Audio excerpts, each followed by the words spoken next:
dans point viking. Pour faire cahier, prendre raconter, toute sa ganelle pas casser.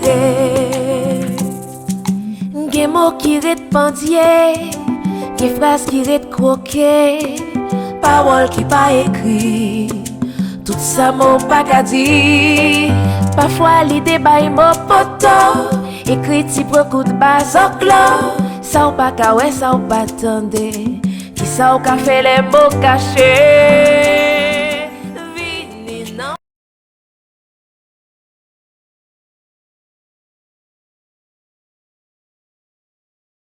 Pour ceux qui ne me connaissent pas encore, mon nom c'est Bello, je viens de Haïti. Et ce soir, je suis là pour faire un concert pas comme les autres. Ouais, j'ai fait beaucoup de concerts, des festivals, des concerts à la Michael Jackson, on arrive, tout est bien programmé, etc. Mais ce soir, on s'était dit qu'on va faire autre chose. On va faire un concert en toute intimité où j'ai vraiment envie d'ouvrir toutes les portes et les fenêtres de ma vie.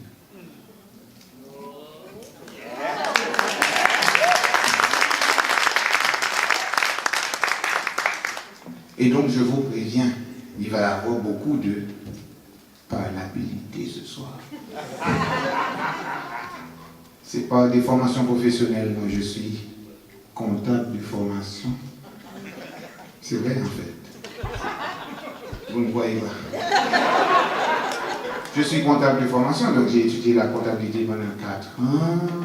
J'ai passé une année à préparer une soutenance avec un professeur de l'Université du Québec à Montréal. Donc, comptabilité, parlabilité, c'est pas très loin. Les comptables, ils comptent. Les parlables, ils font quoi? Je suis né dans un petit village à Croix-des-Bouquets.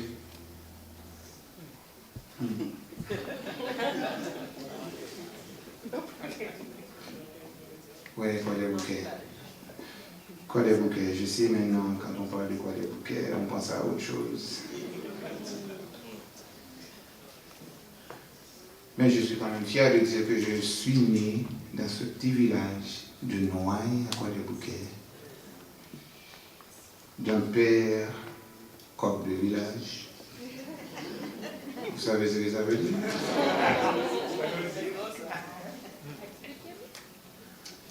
Et d'un père coq du village et d'une mère innocente.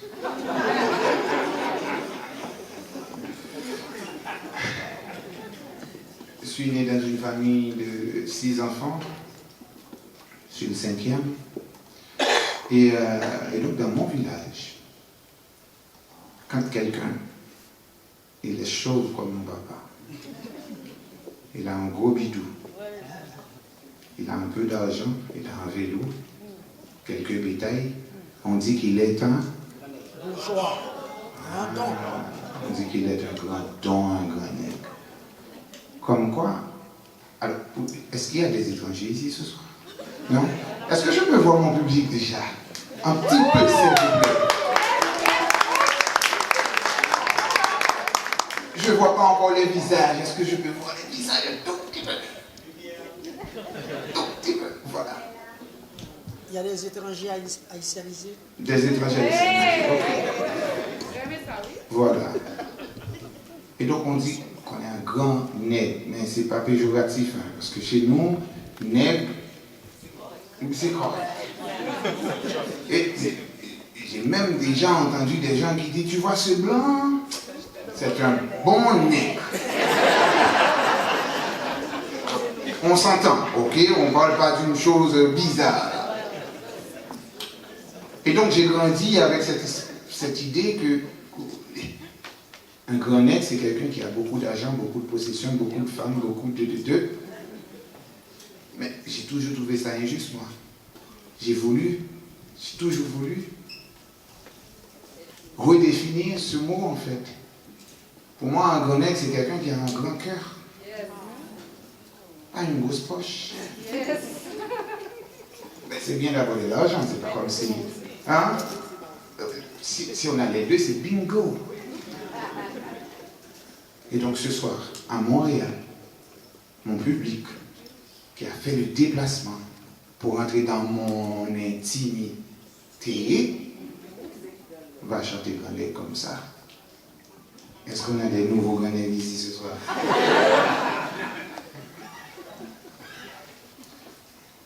Mon papa, il était Grenade.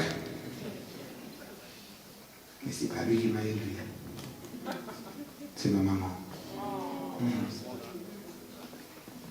Il était tellement occupé, il avait tellement de femmes, tellement d'autres choses à occuper. Et puis dans une société où c'est tellement toléré, quoi.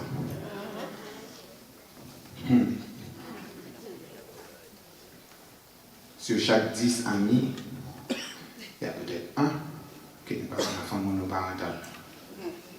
Et donc ça, c'est quelque chose qui me révolte en fait. On conçoit un enfant à deux. Donc on fait l'éducation à deux.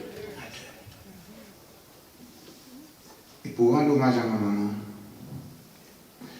j'ai composé cette chanson.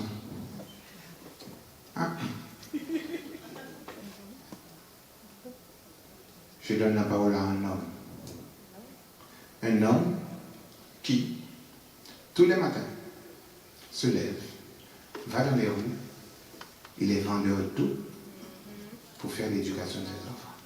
C'est un message codé, mais un message clair. C'est pour dire que voilà, si nos mamans peuvent être Dame Sarah pour nous occuper, ben nous aussi les hommes, nous devons prendre notre responsabilité. Jessica Générus a bien compris ce message, elle l'a mis en image. Merci Jess, merci pour ça. Oui, je sais. Donc, quand tu as collaboré avec moi sur le clip de Van Glo, ce n'est pas juste pour réaliser un film en plus. De toute façon, ce n'est pas avec Van Glo que tu vas avoir ton Oscar. Tu sais faire bien. Mais c'était une façon aussi, en tout cas, moi j'ai toujours considéré comme ça, de t'engager auprès de moi pour dire aux hommes, prenez vos responsabilités, les gars. Et donc tous les matins, 5 h du matin, ils prennent la rue comme ça, sans les musiciens, juste vous et moi, et ce vendeur d'eau, on va voir ce que ça va donner. Ça fait maintenant 19 ans et 3 jours. Vous n'avez pas la précision, mais je suis comptable, c'est normal. Alors, je vous explique déjà pourquoi je suis comptable, moi. À 11 ans, je savais bien que j'étais fait pour être sur la scène. Je n'avais pas de doute. Sauf que moi, je suis né dans une famille modeste, dans un petit pays économique. Je précise économique parce qu'Haïti, c'est quand même un grand pays qui a inventé le mot qu'on appelle liberté. C'est quand même un pays. Et donc avec des parents modestes, ma maman ne voulait pas que je sois musicien. Ah oui. Au moins elle a été honnête, elle m'a dit ça ne nourrit pas, ça ne met pas du pain sur la table. Et voilà. Et donc on a dû trouver un accord en fait. Je lui ai dit ok, voilà, je vais faire des études et puis après on verra. Il m'a dit ok. Et donc j'ai passé tout ce temps à étudier. Après je ne vais pas dire que c'est en vain parce que si j'arrive à tenir la route pendant 19 ans, certes il y a le talent mais il y a aussi tout l'aspect administratif, la gestion, etc. Donc on n'a pas totalement perdu l'argent qu'on a investi dans la compta.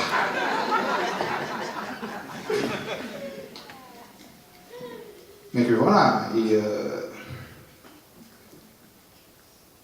j'étais fait pour être musicien.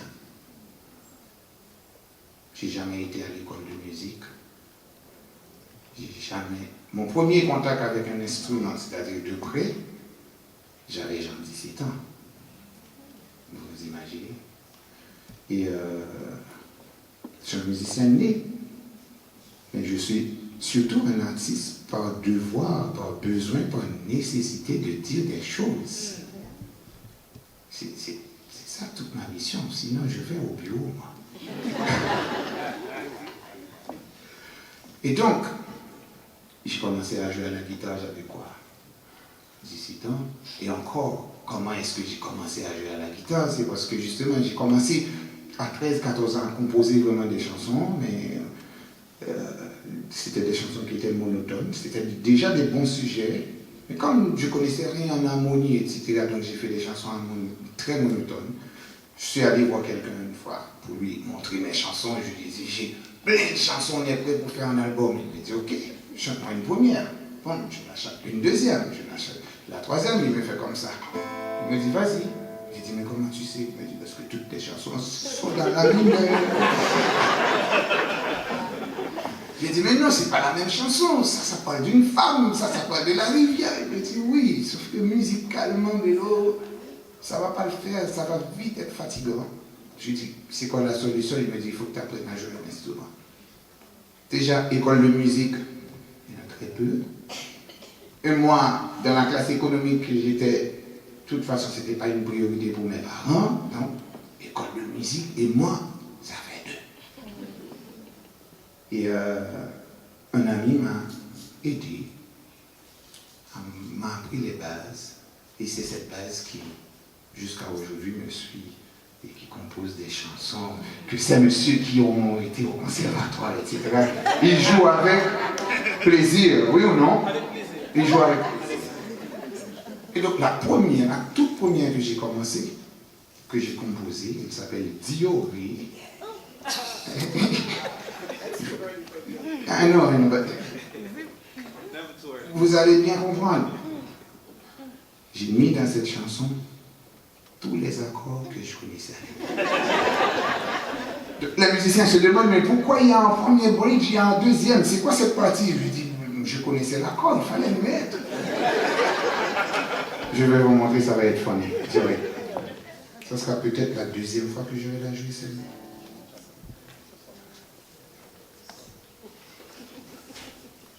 Ça va toujours?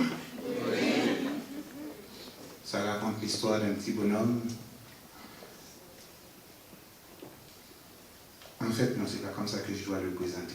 Je dois le présenter dignement. Ça raconte l'histoire d'un héritier. Il est héritier des devoirs de son papa. Donc, c'est un homme à la responsabilité de la famille, alors que lui, il est un enfant. Bon, je ne vais pas vous raconter le film, sinon après vous allez partir. Regardez le film, vous me donnerez les commentaires après. Et c'est quoi la fin du film?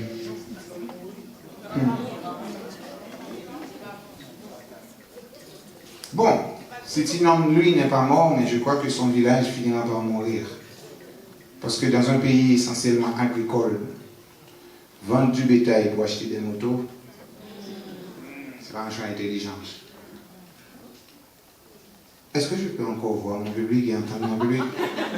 On ne s'était pas dit qu'on ferait un monologue ce soir. Vous me laissez parler tout seul. Et quoi? Non mais on avait dit qu'on ferait une conversation, non? Ah, vous n'étiez pas au courant? Donc la personne qui a payé pour vous, en fait, vous a engagé dans quelque chose sans vous dire quoi?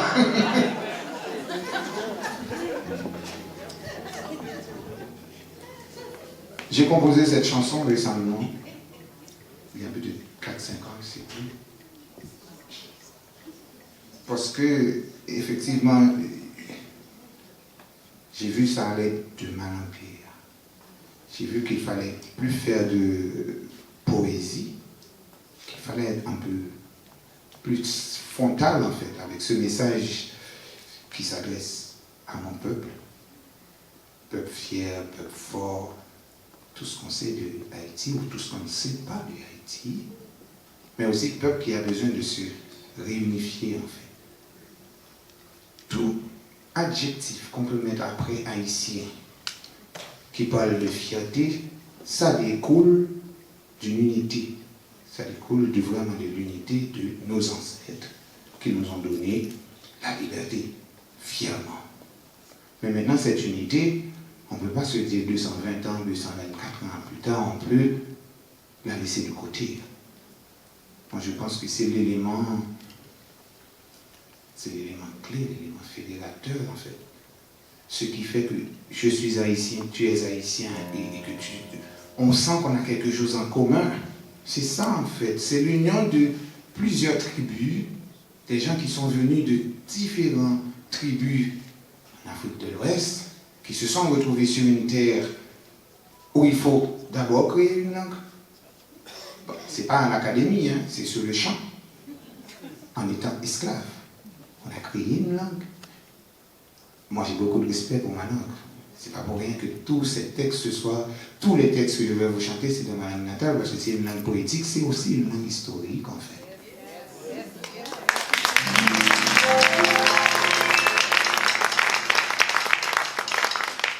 Et donc, en 2017, j'ai senti que Haïti avait besoin d'un boussole.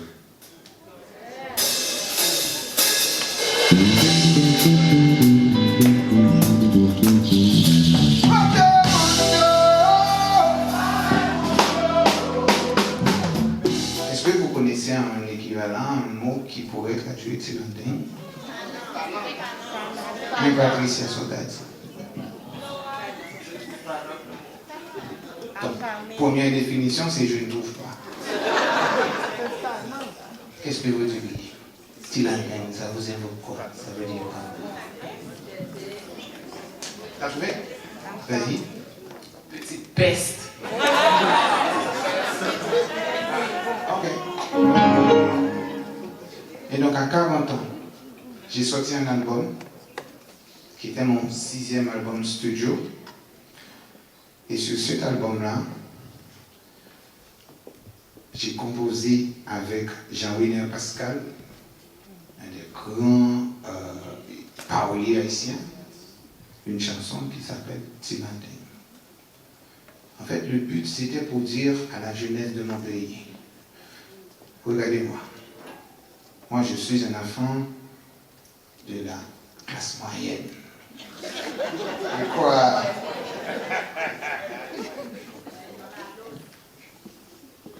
J'ai un succès au niveau musical, je suis exposé à beaucoup de choses, mais vraiment beaucoup de choses. Quand on est artiste, on est exposé à plein de choses. On nous ordonne l'alcool à volonté, la femme à volonté, mais il y a encore d'autres choses en fait. Et quand tu es dans un pays à besoin, comme Haïti, et que tu es vulnérable, tu es jeune, tu as besoin d'argent, mais tu es exposé encore à autre chose, c'est-à-dire l'argent sale des politiciens. Et moi, j'ai résisté à tout ça.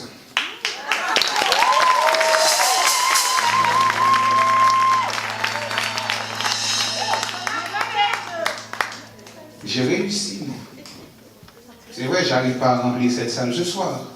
Mais pour moi, ça, c'est pas un signe d'échec.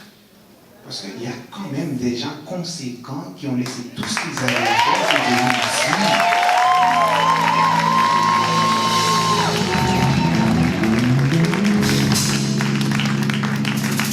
ici. Et donc, cette réussite saine, on va dire, vous comprenez le mot, on parle français.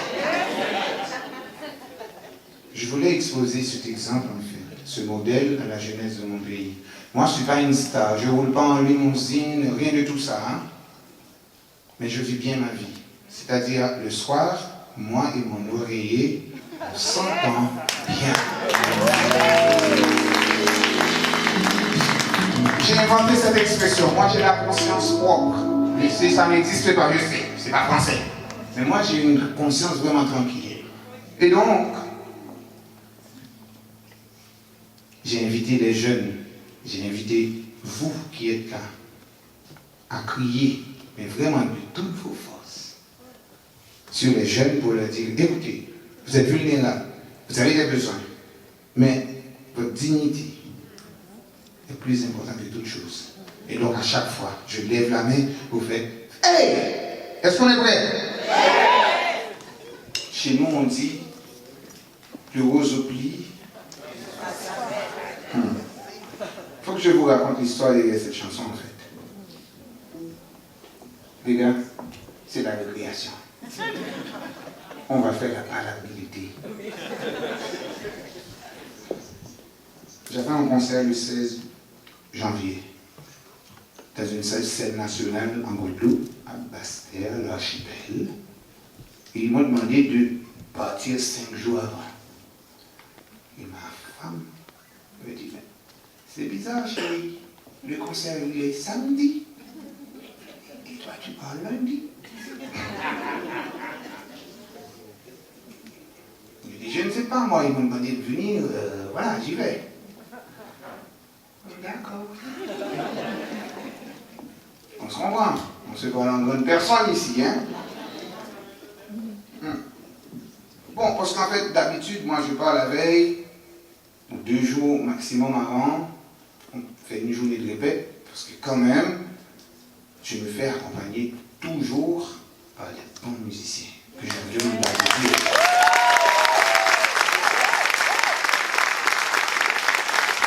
Tout ça pour vous dire que je suis arrivé il y a 2 jours, on a répété hier, et ils ont donné ça comme prestation. Revenons à nos moutons parce qu'il y a quand même l'horloge qui tourne. Après, ils vont éteindre la lumière et puis bon, on ne va pas terminer la liste. Donc, revenons à l'histoire. Donc, je suis parti un lundi, 10 janvier, pour mon concert du 16. Et donc, j'étais en tournée promotionnelle. On était à Basse-Terre, pour ceux qui connaissent la Guadeloupe. Donc, on est allé à Pointe-à-Pitre pour faire des interviews. Et en rentrant à mon hôtel, j'arrive, il y a un monsieur que je n'oublierai jamais de ma vie, il s'appelle Philippe Bon, que je ne connaissais pas avant. Il est venu m'accueillir, en fait, à la portière de la voiture. Il me dit, je suis là pour vous parce que je sais que vous avez besoin de moi. Moi, besoin de vous, je vous connais. Bon, comme je suis gentil quand même, je dis, ok, d'accord, merci, etc. Vous serez là au concert. Là, il s'est rendu compte que moi, je n'étais pas au courant, en fait. Il me dit, ben viens. Il m'a donné une bouteille d'eau. Il m'a dit, il y a un grave problème dans le pays. Et au moment où il me dit ça, je regarde à la réception de l'hôtel, à la télé, qu'est-ce que je vois? L'image du palais national effondré. Moi, ma réflexion, c'est que bon, normalement chez nous, les politiciens, ils sont bien payés, nourris, blanchis, logés. Et le palais, c'est la maison d'un politicien, en l'occurrence du président. Je me dis, si lui, sa maison est comme ça, ben, je ne peux même pas imaginer ce qui se passe dans mon quartier. Moi, parce que quand même le palais national, c'est le symbole du pouvoir. C'est la maison qui est censée être la mieux construite, en fait. Et en quelques secondes, je me suis dit, les images proviennent d'Haïti. Ça veut dire qu'il y a encore des Haïtiens. Il y a encore quelqu'un là-bas.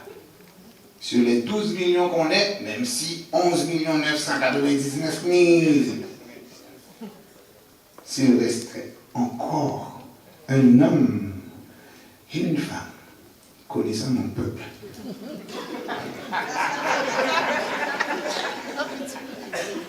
La vie va renaître. Nos racines sont profondes. Nous sommes des roseaux. Et donc cette mélodie m'est venue à la tête. J'ai pas de nouvelles de ma femme, de ma famille, de rien. Vous voyez, les musiciens, ils ne sont pas toujours sérieux. Hein? Femmes et enfants, et tout le reste de la famille, il n'y a pas de nouvelles, mais qu'est-ce qui me vient à la tête? Une mélodie. C'est pas sérieux, les gars. Qu'est-ce qui me vient à la tête? C'est ça que vous allez chanter avec moi, que probablement certains d'entre vous connaissent déjà. C'est au sol.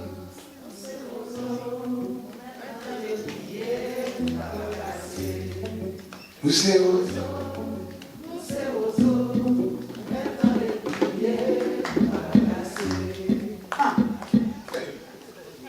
Encore un autre mot du créole qui n'a pas d'équivalent. Des blousailles. Oui. Quelqu'un peut me dire comment on dit ça en anglais ou en français?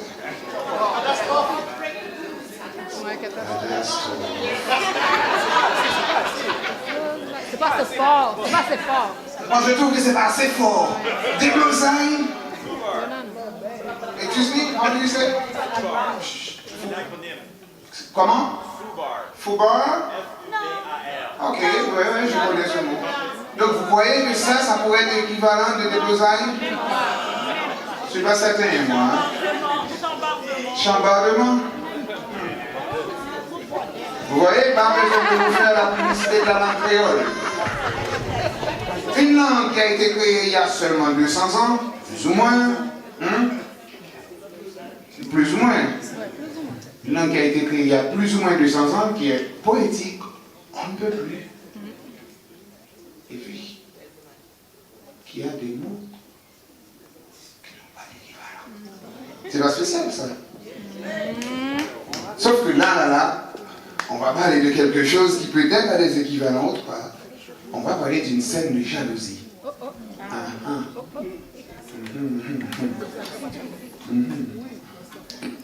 La jalousie. Bon, ça sonne avec universel, hein, la jalousie, ça existe un peu partout. Peut-être que ce n'est pas fait de manière folklorique comme chez nous. Nous, on est un peuple qui vit au dehors, nous. Hein. 365 jours de l'année, on est sur la terrasse, qu'on appelle la galerie. On est dans la cour. Donc voilà, c'est normal que tout ce que vous autres, vous réglez à l'intérieur, parce que vous vivez à l'intérieur, nous, on règle ça où? Voilà. Bon, j'aimerais quand même prendre un moment pour vous remercier encore une fois. Remercier l'équipe technique au son, l'équipe de la place des arts Asgard qui fait le son, les techniciens à la lumière, l'accueil déjà. Merci à toute la production de toutes les projections que vous voyez là. Désolé, merci. J'espère que la promesse qu'on vous a fait de vous faire passer une soirée. J'espère que cette promesse est tenue.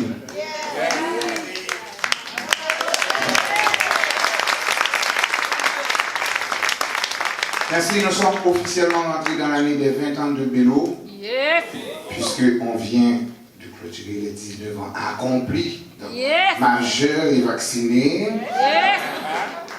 Et donc, pour ces 20 ans, j'espère en tout cas pouvoir vous offrir plein de choses, plein de bonne musique, plein de beaux projets. Parce que bon, aujourd'hui, on n'était pas là pour faire la publicité de Bello, mais je peux vous dire que pendant les 19 dernières années, Bello a supporté, a collaboré et a créé pas mal de projets sociaux en Haïti.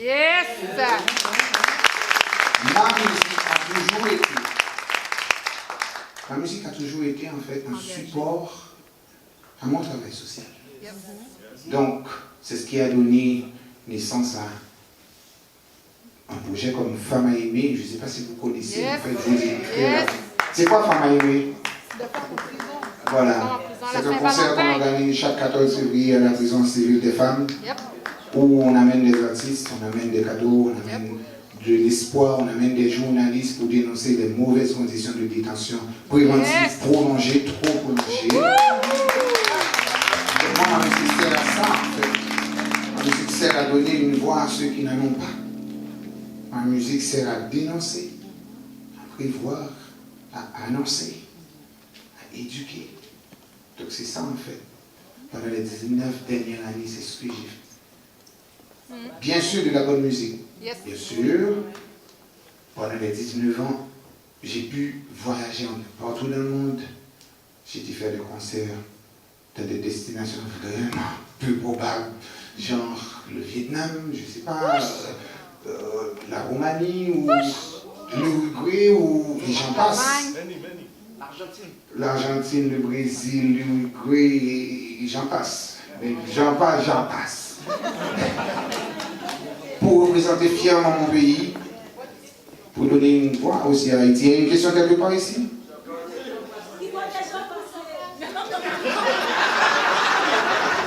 Qui veut les chants de la scène?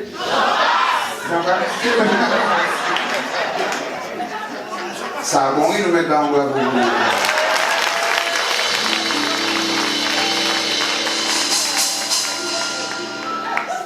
Et donc moi, ce que je souhaite, en fait, vous savez, c'est pas facile d'être un artiste engagé dans un pays. Bon, en même temps,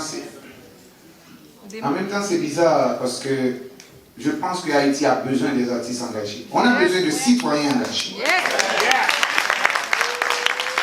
C'est justement ce qui fait que c'est difficile d'être un artiste engagé. Moi, je pourrais chanter des chansons comme Jasmine, et comme je lui ai dit, Jasmine, c'est tellement facile, deux accords, la mineur, fa majeur, et puis bon, un beat, et puis voilà, on danse, et puis... Mais, c'est quoi ma mission en fait? Je gagne de l'argent, je gagne en popularité, et puis quoi? Après, j'ai rien contre ceux qui font autre chose.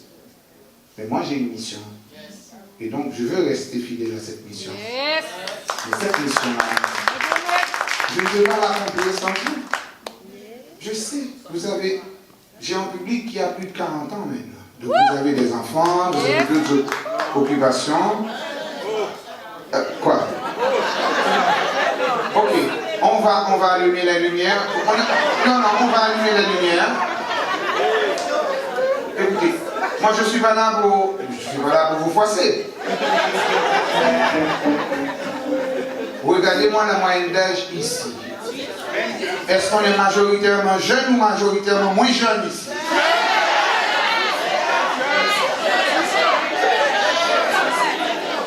Regardez un échantillon de mon public.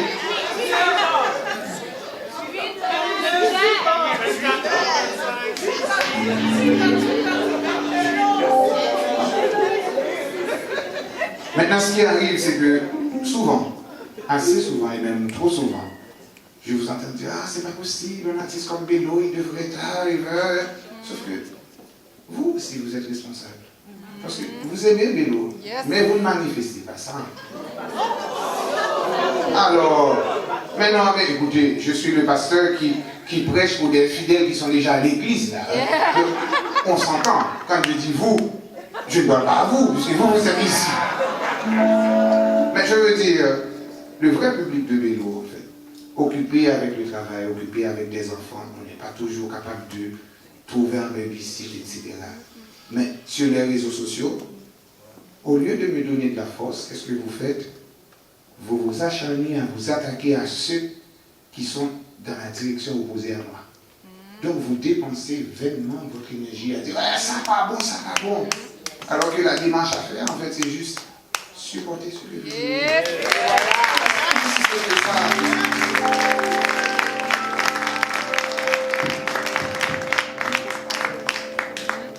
Malheureusement, on doit partir parce que... Ah oui, moi je pourrais parler là toute la nuit, hein. Et sauf que la génératrice, à un moment donné, il n'y aura plus de carburant. C'est une réalité haïtienne. À la chandelle. En tout cas, j'aimerais vraiment prendre ce moment pour remercier la place des arts, remercier Expert qui a placé sa confiance en moi avec toute son équipe pour réaliser ce concert qui pour moi est une grande réussite. La salle pleine, elle est là. Elle est là. J'ai pas plus de fierté à jouer devant 65 000 personnes en Argentine. 65 000 personnes qui vont découvrir, qui vont rien comprendre de ce que je chante. Mais bon, comme c'est de la bonne musique, ils s'amusent bien, que de chanter pour vous qui comprenez la réalité, peut-être conscientiser au moins une personne, ça aura fait que, bon, voilà, aujourd'hui j'ai accompli quelque chose bien de la